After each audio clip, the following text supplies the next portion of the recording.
jiilleen beekamti jiilla fi dhummuugaa jechuudhaan beekamti. Ani immoo Gazzaa Itoophiyaatiin jedhaan haadha tiyya yaadatan garagalee isaan laala dubartii garagalee quraana fixeen jedha khattameen jira sadaqaa maal sii qalla mana keessa homaan jiru andurree qalaa. Ani umrii daa'imummaatti akkuma isa harka kenna aktiin godha akkuma isaanii sanitti harka kenna. Isin sagantaa daawwachuu deemtan? Sagantaa daawwachuuf duuban jiraahu bakka namni eebbifamullee hin jiru ani akka isaanitti illee uffanne ani uffata guddaa kana uffanne ani qumxaa kaadheetumaan dhaqee yoo waaman maqaa nan fiige gara isteejii haala bareedaa ta'een haala gammachiisaadha kan yuunivarsiitillee dabarsine. Silkiin sun milkaa'ee mokkam. Sponsor Faayaa Arafaa sadarkaa Pilaatiiniyeemii Baankii Hijiraa. Sponsor sadarkaa sadaffaa Dr. Saadaam Dentaal Kiliinik, Teemir Properties, Itiyoo Saadaat Arabiyaan Majlis. Sponsor kabajaa uffata aadaa wiirtuu. Qormaata obsa abbaa keenyaa Ibraahim ajajamuu ilma isaanii Ismaa'il seenaa dinqisiisaan rahmanni rabbiitti mul'ate. Har'as onnee keenya keessatti haroome Eid al-Adhaan nu gahee jira. Eid Mubaarak. Ayyaanni Eid al-Adhaa kan gammachuu, kan tokkummaa, kan arjummaa fi kan itti waliif yaadanidha. Baankiin Hijiraa duudhaa kanatti fufsiisuun kaffaltii zakaa fi waqfii dhiheenya ifoomseen alatti hojiilee gargaarsaa yatiimoota ijoollee abbaa fi haadha hin qabne manguddoota dubartootaa fi dargaggoota akkasumas ijaarsa dhaabbilee islaamummaatiif xiyyeeffannoo kennuun fayyadamummaa hawaasaa irratti bal'inaan hirmaatee hojjechaa jira. Carraa kanaan baankiin keenya ulaagaa kaapitaala gad aanaa baankiin biyyaalessaa Itoophiyaa kaa'ee guutuudhaan injifannoon gara boqonnaa guddina itti aanutti ce'uu isaatiin gammachuu itti dhagame ibsa wajjin hojjannee waliin haa guddannu jechuun waamicha isin dhiyeessa. Eid Mubaarak. Baankii Hijiraa imala gara egereefa. Eid Mubaarak Eid Mubaarak Eid Mubaarak Eid Mubaarak Eid Mubaarak. Egaa daawwattoota keenyaa sagantaan keenya kan Faayaa Arafaadha ammas akkuma itti fufetti jira. Inni isin biratti maal fakkaata ture ammas irra deebi'uudhaan Eid Mubaarak taqabbalallahu minna wa minkum saalihal a'maal isin jenna. Sagantaan keenya kan Faayaa Arafaadha miilaan miidiyaa fi miinbir TV'n qophaa'u sagantaa miidhagaa ta'e ammas akkuma itti fufetti jira. Amma immoo sagantaa keenya keessummaa rageenya jirra. Dr. Assalaamu alaykum wa rahmatullahi wa barakatuh. Wa alaykum salaam wa rahmatullahi wa barakatuh. Baga guyyaa kabajamaa kana guyyaa Eid al-Adhaatiin isin geera deebiidhaan. Baga walumaan nu gahe inshallah. Mee Dr. Hawaasa keenya kan immoo daawwattoota keenya wal baraame. Khair. Bismillahir rahmanir rahim. Alhamdulillah wassalatu wassalamu ala rasulillah sallallahu alaihi wasallam. Maqaan koo Muhammad Zainin jedhama. Muhammad Zain, Sheikh Nur Hussein, Sheikh Muhammad, Sheikh Mahmud, Sheikh Said jedhe. Agar Sheikh deema. Mashallah. Ala kanaan deema. Naannoo irratti yoo dhaqxa Muhammad Zain osoo hin tahin Zainuudhaan beekama. Hin gabaabsanii miti akka maqaan yeroo tokko namni. Nuti immoo Dr. Sheikh Muhammad Zain isin beekama. Jazakallah. Mashallah Ustaaz ammas irra deebiidhaan baga guyyaa kanaan rabbiin nu gahe. Mee Ustaaz Dr. Muhammad Zain yookaan immoo akka hawaasa naannoo keessanitti qe'ee keessanitti Zainuun eessatti dhalatan eessatti guddatan? Egaa bakkiin itti dhaladhe naannoo Walloo jedhamu keessa godina Jiille aanaa Jiille jedhamtu godina Kamiseedha. Jiilleen beekamti. Jiilla fi dhummuugaa jechuudhaan beekamti. Ani immoo Gazzaa Itoophiyaatiin jedhaan. Eessatti dhalatte yoo naan jedhan Gazzaattiin dhaladhe jedha baay'eedha miti. Naannoon suni naannoo seenaa qabu, naannoo aadaa ofii qabu, naannoo shari'aa irratti ummata jabaa tahe haqiqatti naannoo san keessatti kanan dhaladhee guddadhe. Naannoo miidhamaa tahe, naannoo miskiina, naannoo waa'een biyya sanii hawaasa ummata Oromoo irrattis ta'u ummata Islaamaa irratti akka addunyaatti baay'ee hin beekamu. Naannoo san keessatti kanan dhaladhee guddadheani. Naannoon suni osoo miidiyaa argate aadaa ofii osoo agarsiisuu danda'e, shari'aa ofii osoo agarsiisuu danda'e waan baay'ee irraa haasa'uun hin danda'amu ture. Ganda Garbii jedhamtu tan dhaladhe. Exactly amma ganda wahiiti akka qabalee jennuun tana. Dhalootatu achi malee guddinni garuu magaalaa Sanbatee jedhamtu keessatti kanan dhaladhee guddadhe. Naannoon keenya nuti gaafa ijoolleedha. Namni afaan Oromiffaa haasa'u guutumatti Islaama naannoo san keessatti. Namni afaan Oromoo haasa'ee ani amantii biratan qabanaman hunjedhu dhageenyeen beeknu biyyisan keessatti. Akka amantiittis parsantiin 99.9 musliimoota achi keessatti. Amma dhiheenya kana booda kanarratti yeroo wayyaanitii asitti namoonni magaala biyya adda addaarraa naannoo adda addaarraa dhufanii akka hojjetaa mootummaatti seenan malee dhalataan biyya sanii guutumatti muslima. Akka biyya saniitti kan lallamu ummata Oromooti, ummata seenaa qabu, ummata diinallee qabu. Amantiin isaanii amantii islaamaa waan ta'eef biyya keessanii biyya sanii bahaa warra nuun jedhaa jiraatu. Oliin ummata Amaaraati yeroo baay'ee kan lolu. Karaa gadiitiin immoo warra Affaar kanaanis akkas waldhamuun siin jira. Warra tiffatee warra qotatee bulu naannoon ummata biyya sanii. Kana biraan waa lamarratti hin xiyyeeffatan naannoon sun waan si ajaa'ibu. Tokkoffaa ilmi tokko yoo siif dhalatu gara masjidaatti akka deemu godhama yeroo baay'ee. Diin ofii akka baratu, amantii ofii akka baratu. Biyya san keessatti namni dhalatee aliif baataa hin jedhin hin argattu. Aslan tokkolleen hin jiraatu. Abbaa fedha haa ta'uuti. Hundi isaaniitu Qur'aan qara'aniiti kan guddatan. Amma kana xiqqoo haffallate malee ulamaan gaara gubbaadha kan jiru biyya ulamaati. Hawaasichi hawaasa ulamaa ijaalatu baay'isee. Hawaasa ulamaa khaaddamu ofii beelahee ulamaa khaaddamu ummata biyya saniidha. Lola jira yeroo baay'ee agartan soomana keessa Ramadaan keessa kan lolleen itti dhufu.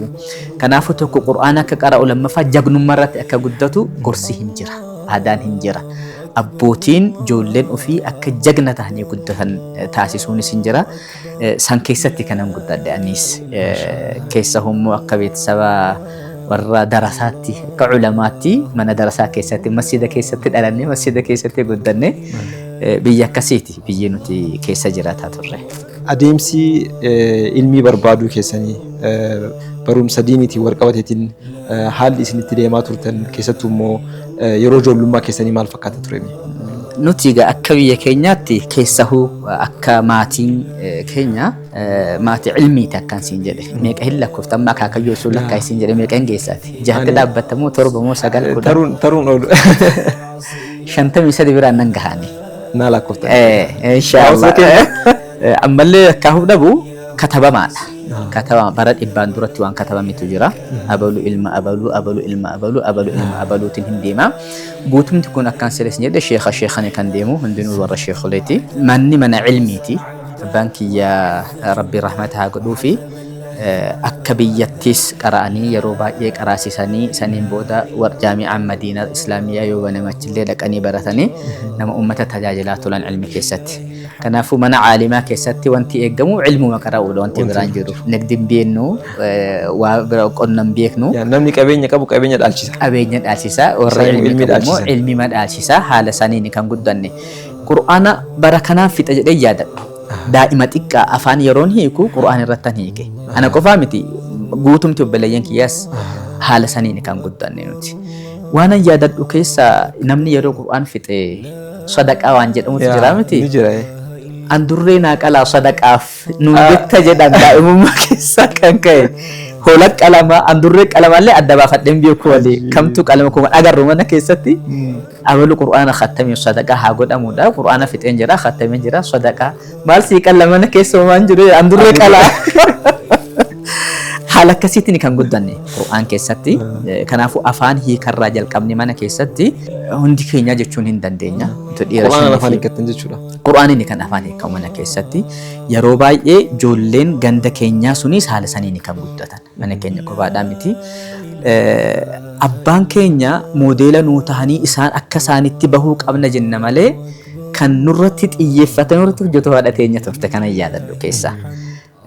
Ganama mana barumsaallee ammayyaa baay'een baranne ani barumsa diiniiti kanan baradhe kutaa 3-4 keessatti. Shan waan darbee natti fakkaatu qira'aatii deeminaan jedhan umriin kiyya amma 10tti an darasummaa deemen jira. Osoo ilmiin mana keessa jiru mana keessa taa'uudhaan qara'uun waan hin danda'amneef akka aadaa biyya sanitti warris gamta biizii si taasisuuf darasummaa deemtee qaraata. Akkaan darasummaa san bahee qara'u kan baay'ee dhiphanarratti godhaa ture haadha tiyya turte.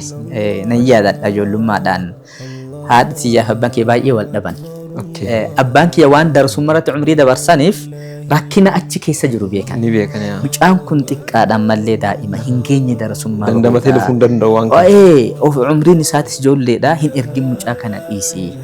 asumatti haa qara'u ana qaraasifataa jedhu nu hawwan umriin isaanii guddaadha gaafa nu argatanii haadha teenyatti ijoollee malee isaan guddaadha ilmi irratti yeroo baay'ee dabarsanii jiran. Hin irraanfadhu daa'ima bara 11 kan hin caalu. Yeroo darasummaa deemu. Yeroon darasummaa deemu maal jettiin hin irraanfadhu ijoollummaan nan yaadadha. Yoo du'e shahiida jettiin ilmi barbaada irratti du'e haa du'uuti rakkoon hin jiru haadhat kana jedha. Sila aksi ture miti wanti isaa sila faallaa ture. Isaan lakkii mucaan kun yoo waa tokko na jalaa ta'e anaafisitu wal dhabaa waliin jiraatuu hin dandeenyu jedhanii. Isin yoo du'e shahiida. Yoo jiraate immoo rabbi umrii isaa kenneef akka keessanitti caalima ta'a. Kanaaf lama keessaa tokko wanti ta'uu qabu haa deemu jetti turte haadha tiyya nan yaadadha. Dhiibbaa guddaan irratti gooti. Nu hordofti maal qaraatan har'a maal hojjettan sagantaa keenya guyyaan guutuudha haala saniin kan dabarsaa turre. Keessafuu bilayyan kiyya keessaa ani xiqqoo turen jedhe darsummaa keessatti warreen booda magaalama keessatti qara'aa turanii. Kilinika addaa ispeeshaalaayizidii Dooktar Saaddaa ammaan dura tajaajila qubsaa isiniif laachaa turuu isaa ni beekama. Ammaas tajaajila ammayyaawaa bifa addaatiin babal'isuun kennuu jalqabuusaa yeroo isiniif ibsu gammachuudhaan tajaajila akka dentaal implants CBCT scan kilinikni keenya adda kan isa godhu gatii madaalawaadhaan yeroo muraasa keessatti tajaajila isiniif laannee isin gaggeessuudha. Maal kana qofa tajaajila Hollywood Smile tajaajila bireesii gosa isin feetaniin kan bireesii invisibility kilinikni ispeeshaalaayizidii Dooktar Saaddaa meeshaalee ammayyaawaa istaandaardii isaa eeggatti alarraa fichisiisuun ogeessota muuxannoodhaa fi dandeettii addaa qabaniin tajaajila isiniif kenna. Teessoon keenya lakkoofsi takka Haramaayaa baankii hojii gamtaa Oromiyaa Fuulee lakkoofsi 2 Dirree Dhawaa gamoo biriij gubbarratti argamna.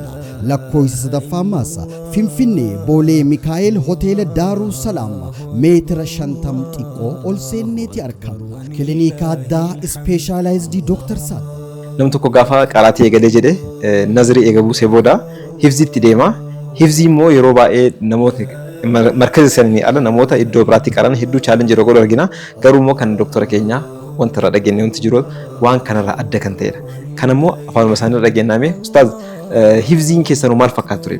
Egaa waqtii amma Qur'aan qaraanu akkaan siin jedhe kan afaan hiikkanne Qur'aan irratti Qur'aan osoo hin haffaziniin duratti yoo suuraa tokko qaraate yoo aayata tokko qaraate suuraa kam akka ta'e hin beekna irra turree jirra. Jalqaba qira'aatiirraan kanan dabarsee ture. Qira'aatiidhaan fiqhii kan jedhamuun jalqabne darasootuma abbaa kiyyaa kan sheekummaa bahanii ta'anii karaa isantu jira. Isaan bira deemnee gara sheekha 2-3 taqriiban namoota akkasii zayyarree mazhaba shaafi'ii irratti kitaaba minhaaja jedhamu eegan geessise safiinaa shuja'aa baafadli cumdaa minhaaj jedhamee lakkaamaa miti karikilamiin biyya keenya akkasitti deema. Fiqhii geessifnee osoo saniin booda naxwiittan darbe kitaaba naxwii qara'u irratti gara bara jahaabiran jalaa fixe jira naxwiin qubaan giraamarii kan jennuun kun jechuudha. Amma darasummaa kana keessatti gaa umrii daa'imummaa irraa waan si ajaa'ibu waan irraanfame ta'u keessaa dubartoonni kas shaarbii uffatanii 3-4 tahanii gadda wahii yoo kan deeman yoon arge haadha tiyya yaadatan garagalee isaan laala. Dubartii garagalee keessa shaarbii akka isitti uffatan kan shaarbii guftaa ishiin uffattu yoo fakkaate sila bar darasan nama laalumti sila gadi galchiti duubatti deebi'aa tan laala haadha tiyya nutti fakkaatanii yaadallee nama bahuu danda'e tokko miti ijoollummaadhaan haala akkasiitiin kanan dabarsaa ture. Alhamdulillah kitaaba baay'ee umrii ijoollummaa keessatti kanan fixe. Fiqhii Sheekh Muhammad Ahmaduu jedhaman ammas jiran qaraasisaatuma jiru darasaa abbaa kiyyaati. Isaan bira Sheekh Hasan Usee kan jedhamanis darasama abbaa kiyyaati naannoo san irratti Sheekh Ahmad Nur Hussein kan jedhaman namoota kanarratti eegan fiqhii geessisee biyya Naxwii jedhamu Goorawaaree biyya jedhamtun ture. Naxwii irratti haga tokko ija banatee jira haga tokko abalu qaallicha tahee jedhama afaan biyya keenyaatti. Qaallicha tahee jechuun haga tokko kitaabni galeefee jira. Darasaa jabaa tahee jira. Yeroo jedhamu mucaa tokko rabbi walitti nu fide. Amma Adaamaa jira imaama masjida tokkooti. Sheekha tokko malee Qur'aan haffazee jira. Mucaan sun. Sheekha malee dhuunfaa isaatiin. Gaddoo biyya jedhamu biyyi isaadha.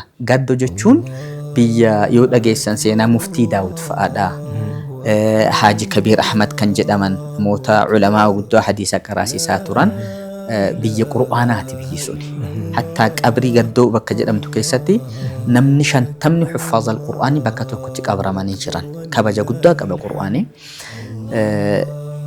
Giraanyi biyya jedhamtu dawwee keessatti suuqa raawwanti mucaa kanaan rabbi wal nu barsiise. Yeroo san bara abbaan kiyya akhiraa darbanii halaqaa bakka qira'aatii jijjiiradheetan Sheekh Noor Hussein jedhaman amata lamaan duratti kan akhiraa deeman. Achitti qara'uu alfiyyaa kitaaba jedhamu na hawrate qara'uu waqtaan dhaqeen marihanne. Osoo bosona wahii seennee qur'aana anis muraaja'aa godhaa anis atis hin haffazda kan jedhuuni biyya bosona keessa seenne bassoo wahii akkas waa qopheeffannee namaan wal quban qabnu nama wal hin agarru hin seennee ganama sa'aatis hin qabnu akka raatarra sa'aatii harkartee dhannee deemnamti aduudha sa'aatiin keenya aduudhaan kan beeknu mucaa sanii wajjin ji'a tokko bira bosona seennee jirra. Achitti gaa fajri salaanneeti baana ani karaa kanaan bowwaa bu'a inni karaa kanaan bowwaa bu'a faallaa hundun hin haffazna qur'aan inni haffazataadha muraaja'aa godhata mucaanii.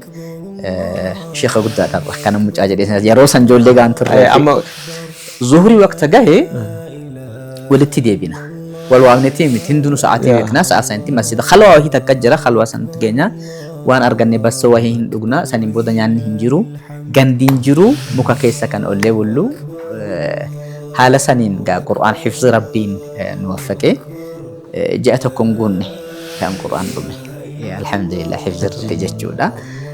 Yeroo baay'ee markazaa har'a yoo laalu amata lama ijoollee irraa umrii fixuun sirrii natti hin fakkaatu haqiqatti.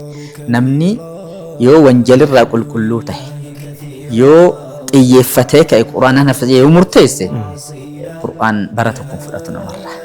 Nama wanjalli qalbii isarra jiru kan qur'aaniin hafazamuu didu malee nuura rabbii waan ta'eef yeroo sangaa nuti buluuqa keessa hin seennee ijoollummaa qabnaa.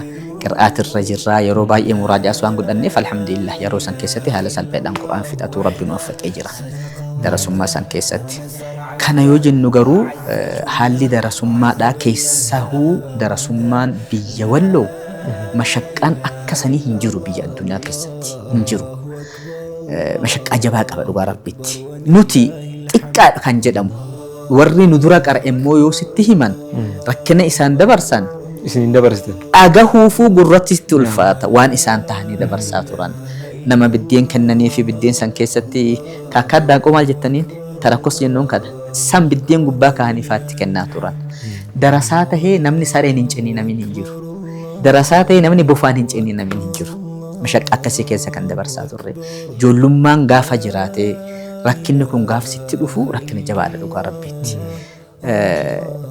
bofaan ciniin nameen beekaa qayyabbuu beektaa qayyabbuu jedhamtu akka bufaatti nama ciniinti sin beektan sin ijoolleen zamanaa kana beeloktee keessa kee waan nyaattu dhabdee gubbaa kanaa waan cittoo jedhamu tokko sirraan baha darasaa tahee kan harki isaa kun keessi hin madaahin hin jiru jismni isaa guutuu madaa taha madaahee akkasitti akka janaazaatti manatti nagashanii nan yaadadha gaafan aduu keessa gangaladhee waa na dibanii qoricha wahiidhaa wahin ajaahu tokko kun guutuun darasummaa keessatti waan rakkina ilmi namaa dabarsu.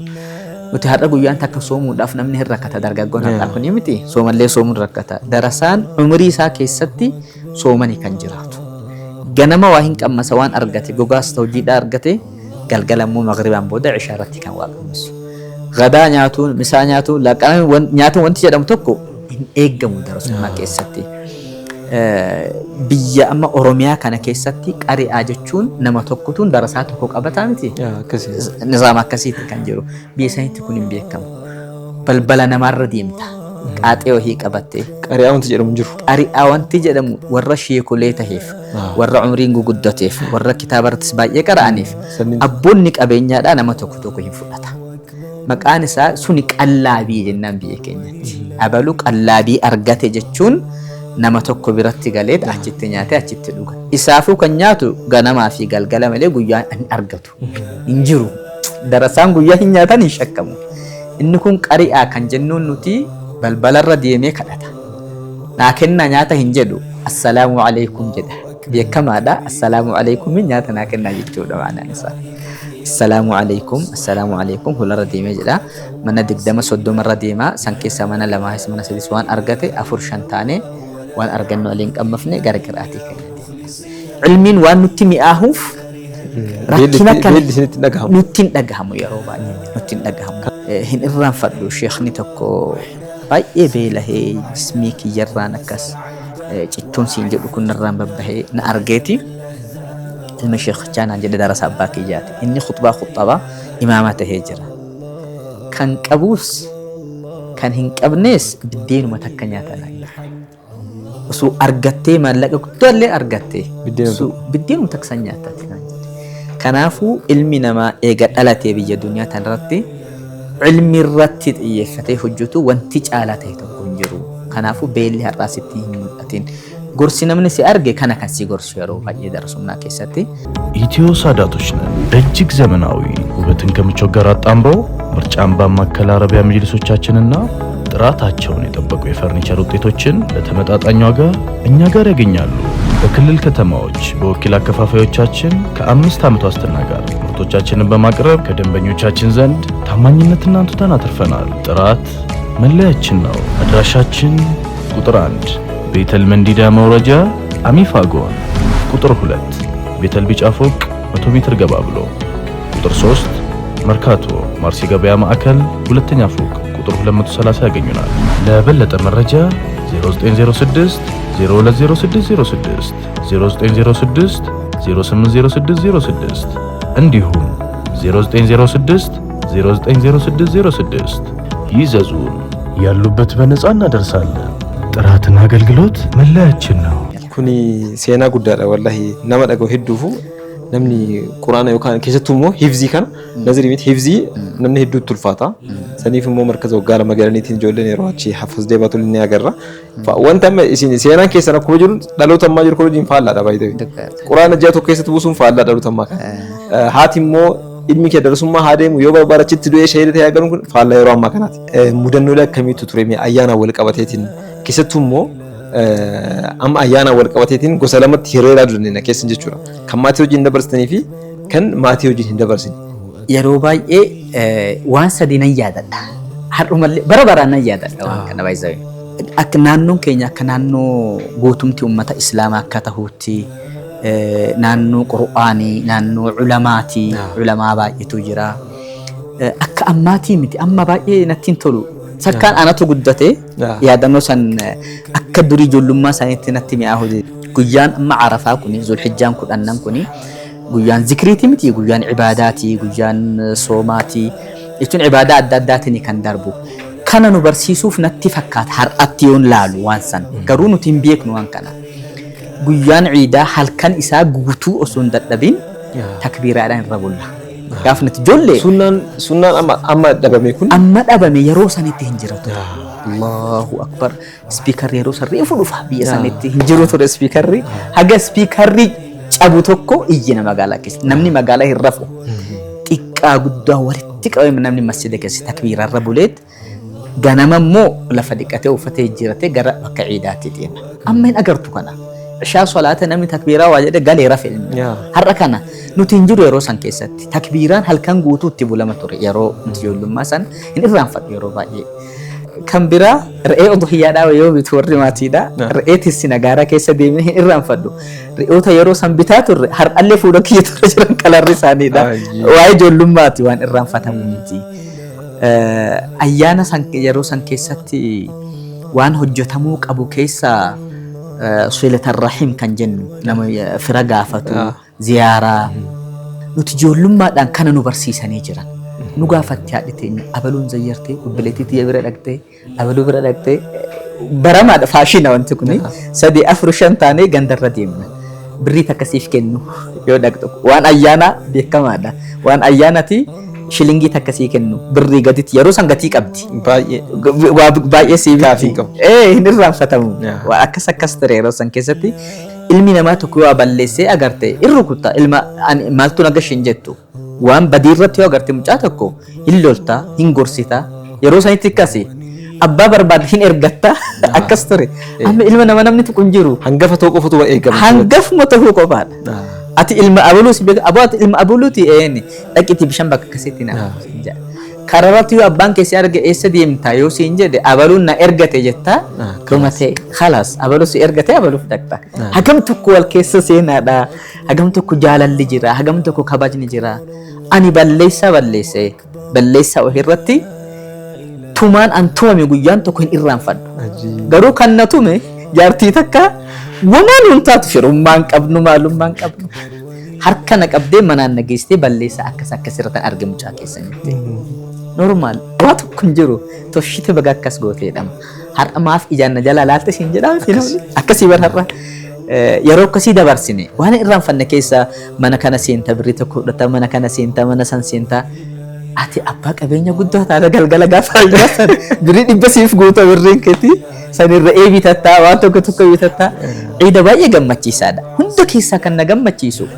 social life kan jennuun kun amma hawaasa waliin jireenya jiraatamu kun dhugaa rabbitti si gammachiisa mana tokko lukkuu nyaatta mana tokkotti daabboo nyaatta mana tokko quufeen hin jiru mana 10 siita mana 10 nyaatta uma agarte dhibba gallaa dhukkubsatta malee guyyaa sanii waan tokko hin taatu haalli ijoollummaa sun baay'ee bareedaadha kuni gaafa mana keessa jiru kun har'arraa yoo dhaabbatee maal ture wanti sun yoon jedhamu ayyaana ciidaa keessatti kan shari'aan nurraa barbaadu silatar rahim kan jedhamu kana fira gaafatuun waan hojjetamu keessaa guyyaan ciidaadha kana ture kan humna qabu kan qabeenya qabu yoo qalate nu ergata feestaalatti waa hidheeti dhaqi mana abaluutti foon kana geessisiin jedhan nuti hin beeknu dhandheetuma geessina haala akkasitti darbe yeroo darasummaa keessa immoo faallaa kanaati yoo qira'aatii deemnu nuti ciida salaanne masjidatti deebina qira'aatiin isin cufama guyyaan tokkoo fi kan rabbi nuu laaffise waan qalaterraa nyaata bishaate mana keessaa nyaanni guddaa jedhamu zayitumatti naqanii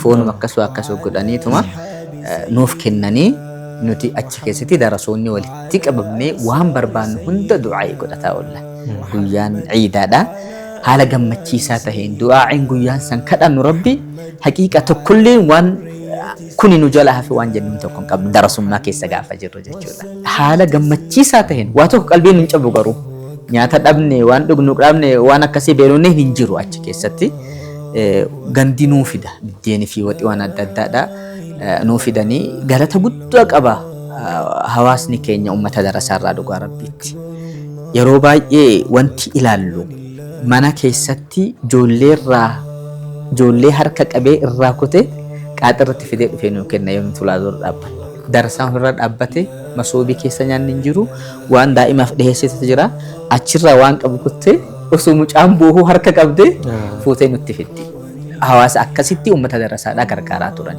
galata guddaa nurraa qabanii rabbi hawaasa keenya nuuf haa eegu yoo rakkinni wahii isaan mudate du'aa inuu godhaa kan jedhan darasaa bira dhufaniiti darasaan waan halkan uffatee bule guyyaa shaalii ofirratti darbatee kofiyaa kaatee gubbaarraan marata godhatee lafa laalatiidha kan deemu kan sibiraan dabarte obboleettii tee tahuu haadha tee tahuu obboleessi kee tahullee hin hubattu hin laaltu ajnabiyyi ilaaluun kabaa'ira darasummaa keessatti warroonni zamana san har'a waliin qaraanee guddanne suni hagam tokko sitti jabaatan yoo naan jette hagam tokko jaalatte yoo jette warra ijoollee obboleeyyan kiyya kan haadha kiyya naadeesse caalaa jara sanan jaaladha nama rakkoo guddaa wajjin dabarsan deedha guddaa wajjin dabarsine jimmarraa warra dhufetu jira har'allee kan waliin dabarsaa jiru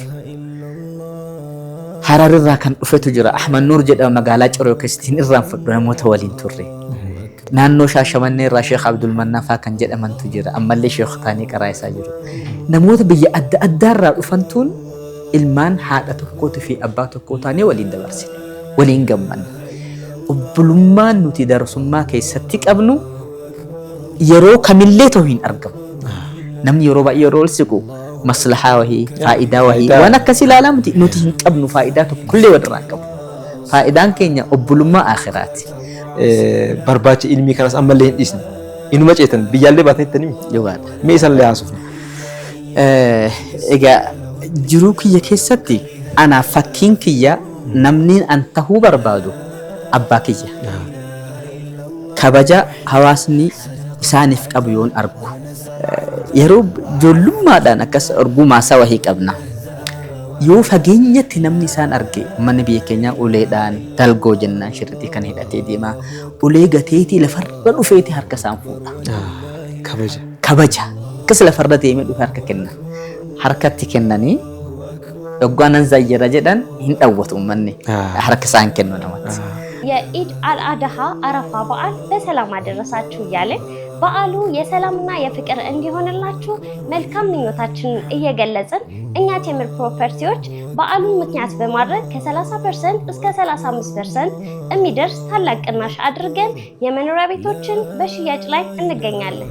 ቡልጋሪያ ከአልናጃሺ መስጊድ ፊት ለፊት እጅግ ዘመናዊ ሆኖ የመኖሪያ ቤቶችን ከባለ 1 መኝታ እስከ ባለ 3 መኝታ በተለያየ የካሬ አማራጭ ያላቸውን ቤቶች እኛ ጋር ማግኘት ትችላላችሁ። በተጨማሪም ደግሞ ሳር ቤት ላይ እጅግ ዘመናዊ የሆነ አፓርትመንት ይዘላችሁ መተናል።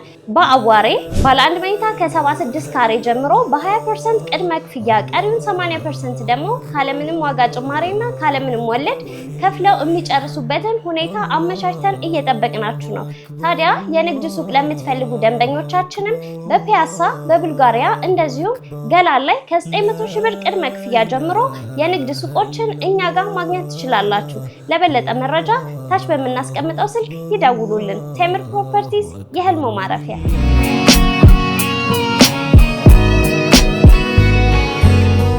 Ani umrii daa'imummaatti akkuma isa ta'a harka kenna aktiin godha akkuma isaanii sanitti harka kenna. Irraanfadhu baay'ee rifatu isaan harka kennee nan dhungadhillee harkan fuudhu ani akkasuma tan kenna. Keessa kiyya anis abbaa kiyya anis aalima guddaadha. Gaafan guddaa sanumaan ta'aadha. Na gorsan yeroo namni darbe ilma kiyya ati ijoolleedha. Namni kabaja namaa qabaa. Kanaafuu ati harkan kennin ati harka isaan fuudhi malee harkan tiin kennin naan jedhu yeroo baay'ee hin dhagahu namni dhufanaaf gammachuu guddaadha harkuma kenna deessaas kana waan ta'eef kaayyoon kiyya guutumaa guututti qara'ee waan qara'amuu qabu fixadhee geessifadhee sheekha tahee tan ta'aadha. Guddinni dhufee bara 17 18 19 bira geenye fiqhii madhaba shaafi'ii geessifadhee nahwu keessa bara 6 bira taa'ee alfiyyaa kan jedhamu dhumarratti kan qara'amu sharhoota saadha qara'ee biyya raayyaa kana kee deemnee subhaanallah nuti nama 7 taanee deemnee yeroo san beelli biyya san jiru beelansee hina ana xiqqaan isaanii muka gubbaa beetan hurgufa qurquraa waan jedhamu tokko jira firee nyaatamu tokko nyaatamu yeetanii sidri jedhama arabi fudhadhanii qurquraa jennaan biyya keenya biyya barahaa kana jira. Sanirratti san gurranii nyaanna ijoollee gandaa ofirraa arihaati. Namoota akkas amma sheekha guddaa aalima guddaa Adaamaa jira Sheekh Hasan jennaan isa fannoo waliin ture tokko akhiraa darbe jira Sheekh Abdurrahman fa'a. Gaafa barumsi kun geessifamuu jalqabee barumsi biyya keenyaa kuni yaada dhufuu jalqabe hin guddataa miti. Yeroo abboota keenyaa har'a maasaa sheekotaa qonnaa warri qabdan gadi bahaa waan tokko kan qotiyoo qabu waan itti qotuun kan hin qabne humna isaatiin hin gargaara walirraa fuudhaa hin kutan khaddama maasaa guddaa ta'e sa'a tokko keessatti fixanii facaasanii bahu. Dur akkas ture har'a garuu wanti sun jijjiirame mataa keessatti na dhufa. Akhira mantiqii fi waan adda addaa kan jedhamu alaa suuqaraanuu carraan biyya alaa kun dhufe. Carraa biyya alaa kana yaaduun dhufe akkan siin jedhe qur'aana yeroo gabaabaa keessatti haga tokko hafazuu mokkireen jira. Kanaafuu sanirratti dorgommii wahiituun magaalaa Desee jedhamu keessatti jalqabame dorgommii saniin dhanne nuti tafsiira beeknaa qur'aana ijoollummaa irratti guddannee dorgommii saniin dabarree alhamdulillah carraan Sudaan dhufe gara biyya Sudaan san deemuudhaaf baay'ee rakkanne immoo yeroo sanitti sun immoo taariikhuma qubaa isaatti baay'ee nama haasofsiisu. Subhaanallah Finfinnee kana gaafa dhufne waraqaa takka sheekha tokko naa katabe taskiyaa mucaan kuni Muhammad Zain kan jedhamu kana qara'ee jennee na barreessee jira. Waraqaa san fidannee dhufne nuti paaspoortiin barbaachisaa hin barbaachisu biyya alaa deemuuf waan irraa beeknu tokko hin qabnu. Finfinneetti namoonni nu argan karaa Wallaggaa kanaan darbaa gumuus keessan darbaa Sudaan hin seentanii siniin booda jaami'aa hin seentan jedhan. Shariikuma kiyya kana waliin kanan deeme. Karama Wallaggaa kanaan biyya Gidaamii jedhamurraan biyya Begii jedhamurraan Kobor magaalaa jedhamtu takka geenye warra dura achitti waliin qara'aa turre tokkotu nu argee ijoolleen tun aalima irraa faayidamaa isin haa qaraasiisanii jedhanii. Achumatti nuti bahuuf kan dhufne nuti kararra jirra nuti paaspoortii malee bahuun hin danda'amu nuun jedha.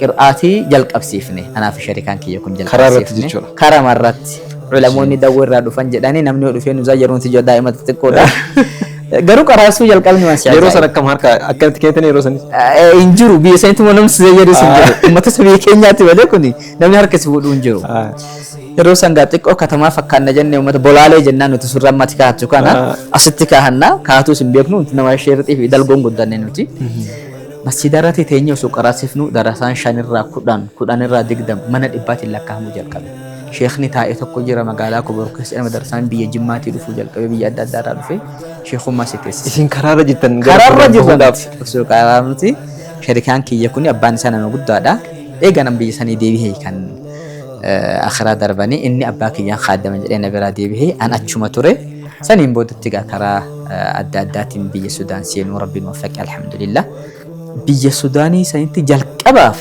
nama darasaa akka kiyya biyyatti qara'e qormaata irra teessifnee qormaata san yoo darbe yuunivarsiitii gashina kan jedhu sartifikeetii kutaa 12 qormaanni jalqabame barasan gaafa rabbiin ofiitu usuuta akka lama sadii ofirra jenneen baratin 12 qormaata teessa afaan arabaatiin qabxii bareedaan fide achirratti gara jaami'aatan seenee jaami'at Afriiqaa alaalamiyaa jedhama nama biyya 72 ture kan waliin barataa ture jaami'aa san akka faranjiitti bara 2002 yuunivarsiitii san seene bara 2001 karaa irratti dabarse bara 2004 jechuudha akkas ta'uu isaati dulloomne bara sun heera umrii keessan ta'uu isaati akkasuma haqiiqaa sitti himuudhaaf digrii jalqabaa irratti bara 4 turra digrii lammaffaa maastarsii bara 2 turra saniin booda digrii sadaffaa irratti riisarchiidha kan barreessitu waanan biyya kanatti baradhe malee biyya sanitti wantan faayidame yeroo zamanaawii kana wanti na faayida achi keessatti malee bakka nuti seennetti barsiisuun hin sodaatan barsiisu ilmi isaanii olutti jira ilmi jira wanti dhabne yeroo waliin deemuu dadhabuudha sani kana faayidame yuunivarsiitii keessatti malee ilmiin dhugatti na faayide guyyaan beelahee gaafan rakkina keessatti qara'e ilmi sani kan baay'ee na gargaara ture digrii jalqabaa alhamdulillah wuxxeetii qabxii bareedaa tahee nan bahe na ajaa'iba guyyaa tokko osoo nahwi waan jedhamu nu qaraasiisa ta'ee nu barateenya barsiisa doktora guddaadha doktora afaan isa malee nama beeku hin jiru jedhamu doktor Muhammad Nuur jedhamu nu barsiisa qaa'idaa tokko dogongore taa'etuma waliin baradhaani dogongora saasan akka sirreessifutan gaafiisa gaafadhe yoo kan akkasitti nu barsiifte kana akkam gootee sirreessuu fi giraamarii isa jedheetaan hin irraanfadhu sifatul mushabbaha jedhama arabiffaa keessatti mudaaf ilayhi waan jedhamutu jira kana gaafannaan sa'aatii tokko chookii fixe achi garagashaa hin barbaadaa hin katabaa dhufuu fi dide aariti barumsa fixee bahe torbee guutuu nama gaafatee kitaaba olii gadi garagashee fidee dhufee ayna Muhammad jedhe dhufee nu gaafate deebiin suni kana fakkaata akkasitti hiikamaa jedha anni akka dogoggora isaa sirreeffatuuf malee nu biratti barataa jalqabaa ta'e kan waan kana hiikuu danda'u namoota jalqabu gaafa bara tokko namni haa qara'e haala salphaadhaan nama deebii sii kennuu danda'u wanti sun garuu isaan doktorota guddaadha saniin boodatti yoon an jiraadhe hin barsiisa yoon jiraatu dhabe ati barsiis jedhee bahee deema sa'aatii isaadhaan barsiisa akkasitti ture kan dabarsaa turre har'a biyya Nigeeriyaa jedhamurraa biyya Keeniyaa jedhamurraa biyya Tanzaaniyaa jedhamurraa biyya Indoneesiyaarraa Ameerikaarraa sun hafin namoota qabna har'a asumatti waan irraanfatame keessaa mucaan tokko Jabuutirraa dhufe abbaan isaa baalasilxaanii wahiiti aangoo guddaa qaba Jabuutii keessatti silkiin yeroo san dhufe moobaayiliin Nookiyaa jedhama hammana gaggahu tokko guddaa tokko tachiin hin jiru yeroo san qabateet nu keessa akkana yoo deemullee adeemsa abbaa qabeenyaa fakkaata abbaa fakkaatee deema dorgommii san irratti maal hawwitaa naan jedhan badhaasa nuu kennanii badhaasa san irratti ni maal hawwitaa naan jedhan irraanfadhu akkolfa isaan kolfan pirezidantiin yuunivarsiitiilee hin argamu bakka sanitti shi'irii waan adda addaadhaa dorgommiidhanii Muhammad Zayn min Ethiopiyaa fa al-faa'iz al-awwal jedhanii na waaman dorgommii irratti kan tokkoffaa ba'isee jedhanii ni fuulduratti hawwiin kee maal jennaan wantan hawwatu irratti jedheen silkii argatuudha hin kolfan likkii aleedha silkii barataan tokkolleen hin qabu zamana keenyatti mana silkii madabeenyaatu jira saniin kan warratti dawwallu akkaan xalayaa barreessinaa xalayaa nuti barreessinu baratti kan dhufu akka ammaa kan wanti hundi hin laafne ture. Haala bareedaa ta'een haala gammachiisaadha kan yuunivarsiitillee dabarsine. Silkiin sun milkaa'ee moggama. Dhufe boodarratti gaa 2006 2007 irratti namoonni bilbila qabatuu jalqabanii nutis bilbila qabannee baay'ee biizii nu taasisaa ture sanitti akka har'aallee tachii fi maaliin hin jiru akka har'aa waatsaap bilbilaa fi meeseejiidha. Keessattuu I think gaafa eebbaa natti fakkaata mudannoo ajaa'ibaa tokko jira ture gaafa eebba keessanii jechuudha. Mudannoo ajaa'ibaa kana mee akkamitti yaadattanis mee fiilingii keessa anama baay'ee keessattuu yeroo darasummaa keessan irraa kaaseetiin gaafa isin wajjin deemu haasaadhaan jechuudha gaafa wajjin deemu yeroo isin beeloftan ana beelada dhagama ture dhugan bachuudhaaf. Asitti jechuudha yeroo dheebottan dheebuun dhagama ture gaafa isin yaadachiisuudhaaf immoo gaafa isteejii gubbaa baatan mudannoo akkamitti ture? Mudannoon suni gaafa sagantaa maastarsiiti. Digrii jalqabaadhaa afaan arabaatiin nan fixe kulliyata diraasaat al-islaamiyyaa wal lugha al-arabiyaa jedhama. Kulliyata tarbiyaa education facultyidha. Kanaanin xumure qabxii bareedaadha. Suni barataan kumaan waan lakkaa'amu waan ta'eef eebba addaatuun arganne san irratti. Gaafa digrii lammaffaa barannu maajisteera kan jedhamu Ma'had al-Khartuum ad-Dawli jedhama. Kolleejiin suni namoota addunyaarraa kan fudhatu. Nama ilmii guguddaa qabu. Warroota qaraasisaa jiru. Namoota yuunivarsiitii barsiisaa jiru. Namoota akkasiiti kan walitti qabanii baratan achi keessatti. Nan dorgome achi keessatti anis maastarsi san argatuudhaaf biyya nama tokko fudhatanii Itoophiyaa namni 3-4 dorgomne ana fudhatan bara san keessatti. Bara lama fixanne. Sammuu keessa nan jiru. Qabxii nagaatiin nan bahanis. Garuu hundinuu qabxiin kiyya alifiin dha kan wanni isaadha. Rakkina guddoon keeyyiinsaa bareedaa ture. Nuti isin himne jarriis. Abaluu tokkoffaa abaluu lammaffaadha waan nu beeksisan tokko isin qaba. Eebba qofa tokko. Eebba qofa jira eebbi qophaa'ee jira namni eebba san kennu Albashiir fa'aadha pirezidaantii biyyichaati kan kennu isteejii guddaa qophaa'ee jira. Ani gamtuma sagantaan qophaa'ee fedhaqeetuma laaluuf malee ijoolleen Itoophiyaa waliin 3-4 jira.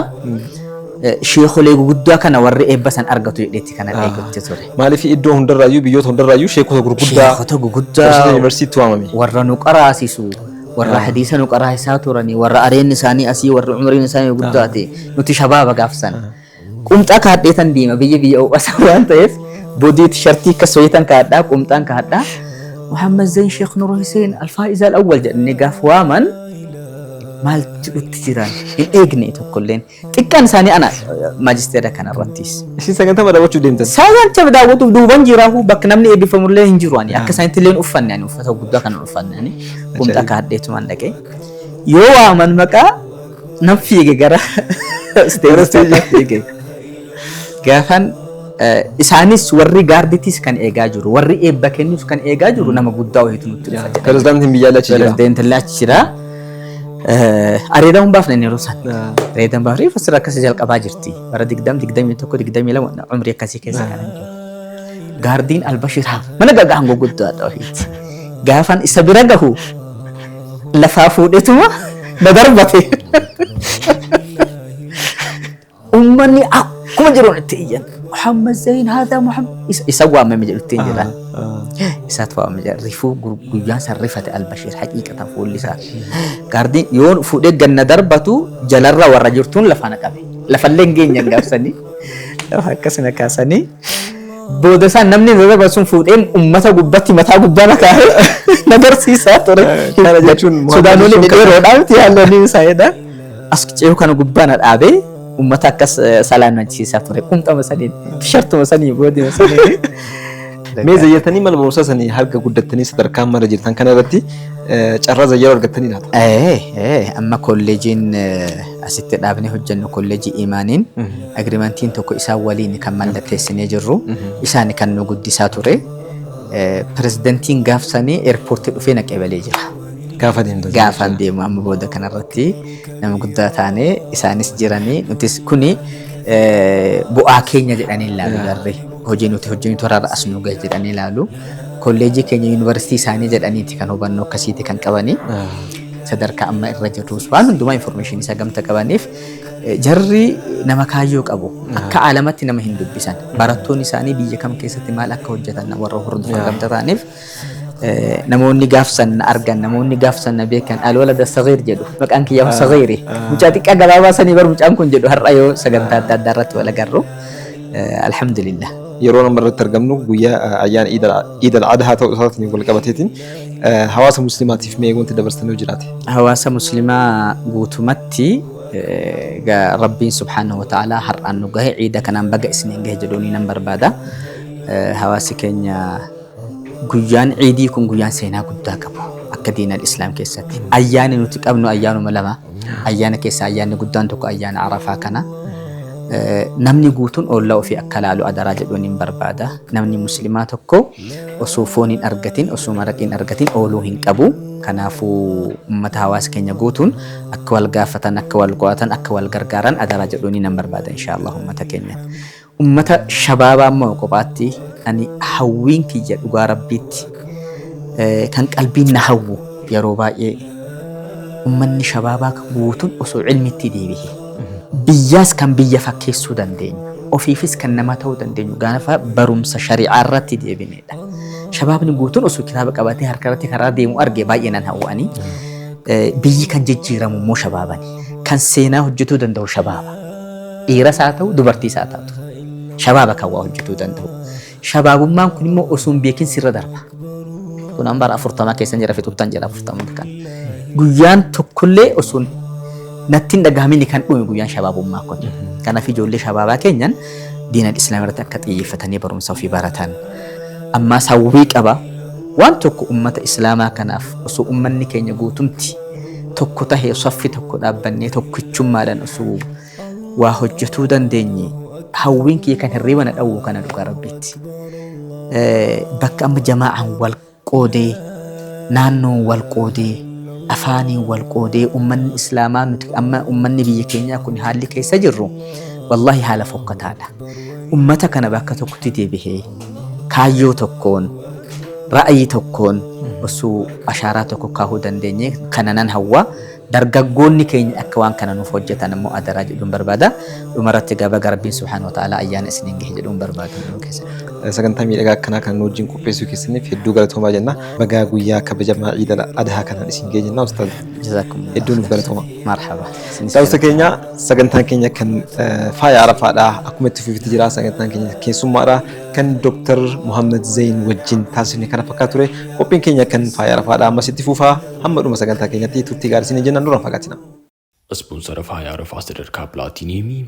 baankii Hijiraa sponsora sadarkaa sadaffaa Dr. Saadaam Dentaal Kilinik Teemir Properties Itiyoo Saadaat Arabiyaan Majlis sponsora kabajaa uffata aadaa wiirtuu Eid Mubarak Eid Eid Mubarak Eid Eid Mubarak Eid Eid Mubarak Eid Eid Mubarak Eid